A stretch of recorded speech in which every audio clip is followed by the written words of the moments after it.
Hello good morning friends welcome to my channel Laluk blogger. आज मैं आपनालोকৰ ওচৰলৈ এটা ৰেচিপি আনিছো। ৰেচিপিটো হৈছে ৰুটি। আমি ইয়াত ৰুটি বুলি কওঁ অসমত, কিন্তু অসমৰ বাহিৰত মই যেটো ৰুটি বনাই দেখুৱাবলৈ ওলাইছো সেই ৰুটিটো অসমৰ বাহিৰত টিকৰা বুলি কয়। আৰু এই ৰুটিটো আপোনালোকে ৰাতিপুৱা যদি বনাই গধূলালৈকে বা নেক্সট ডে লৈকে সেই একেটা অৱস্থাতে পাব। মানে ৰাতিপুৱা বনাওতে যেটো কোমল অৱস্থাত থাকে সেই নেক্সট ডেও যদি আপুনি সেই ৰুটিটো খায় তেতিয়াহলে সেই একেটা কোমল অৱস্থাত পাব। গতিকে আহকচোন আমি এই ভিডিওটো আৰম্ভ কৰোঁ। এয়া মই আটা লৈছো।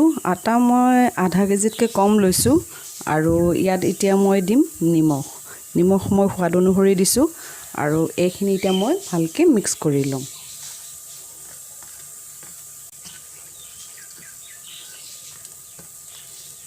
এতিয়া মই পানী ঢালি পেলাইনে আটাখিনি ভালকৈ মুঠি ল'ম। আটাখিনি বেছি টাইটকৈ নহয় আৰু বেছি কোমলকৈও নহয়, মিডিয়াম সাইজত আপোনালোকে আটাখিনি মুঠি ল'ব।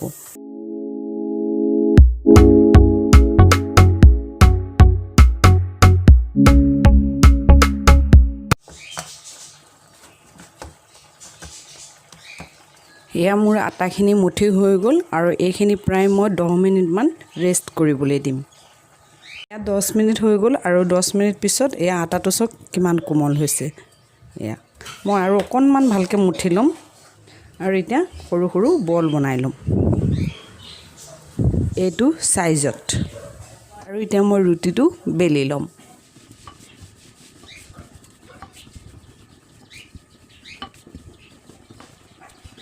মই গেছত তাৱা বহাই দিছো আৰু তাৱাখন অলৰেডি গৰম হৈ গৈছে। আৰু এতিয়া মই ৰুটিখন ভাজি ল'ম। ইয়াত তাৱা গৰম হৈ গ'ল আৰু এয়া ৰুটি মই ইয়াত দি দিছো।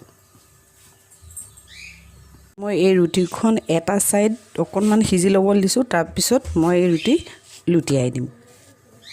বাৰে বাৰে লুটিয়াই থাকিলে ৰুটিখন টাইট হৈ যাব। গতিকে এবাৰ এই সাইডটো কমসে কম 60% হ'বলৈ দিব। তাৰ পিছত ৰুটিখন লুটিয়াই দিব।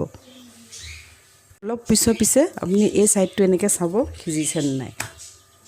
এইটো সাইডতে লুটিয়াই আকৌ এনেকৈ দি থ'ব। আকৌ এইটো সাইড লুটিয়াই নিদিব। এতিয়া মই দিম ইয়াত ঘি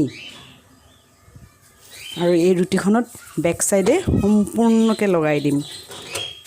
আৰু এতিয়া মই এখন লুটিয়াই দিম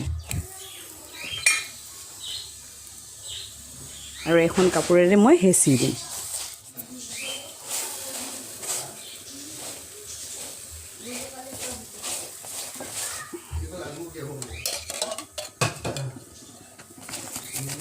চামচ কাম কৰা যায়।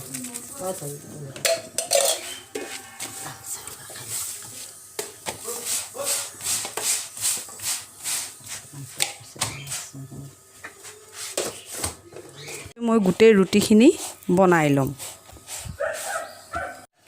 এয়া মোৰ ৰুটি ৰেডি হৈ গ'ল। আৰু ৰুটিখিনি হোৱাৰ পিছত মই কি কৰিলোঁ, কাঁহী এখন লৈছোঁ তলত। এয়া কাঁহীখনৰ ওপৰত মই এনেকৈ টাৱেল এখন দি দিছোঁ আৰু টাৱেলৰ ওপৰত এই ৰুটিখিনি এটাকৈ এটাৰ ওপৰত এটা এনেকৈ থৈ দিছোঁ। তেতিয়াহ'লে এনেকুৱা কোমলেই পাব।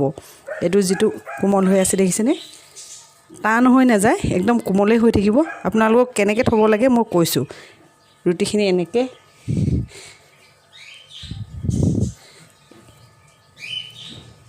এইটো ষ্টাইলত আপোনালোকে থৈ দিয়ক। ইয়াত কিবা এটা প্ৰেছাৰ দি দিব, ওপৰত কাঁহী এখন হওক বা কিবা এটা, নহ'লে এনেকৈ আপোনালোকে লুটিয়াই থ'ব পাৰে। এনেকৈ আপুনি থৈ দিয়ক। আবেলিও আপুনি যদি উলিয়াই খায় তেতিয়াহ'লে এই ৰুটি আপুনি কোমল অৱস্থাতেই পাব। গতিকে এনেকৈ ৰুটি বনাই আপোনালোকে ঘৰত চেষ্টা কৰি চাব। আৰু যদি আপোনালোকৰ এই ৰুটি বনোৱাৰ মোৰ এইটো ভাল লাগিছে ভিডিঅ'টো, তেতিয়াহ'লে লাইক, কমেণ্ট প্লাছ শ্বেয়াৰ কৰিবলৈ নাপাহৰিব।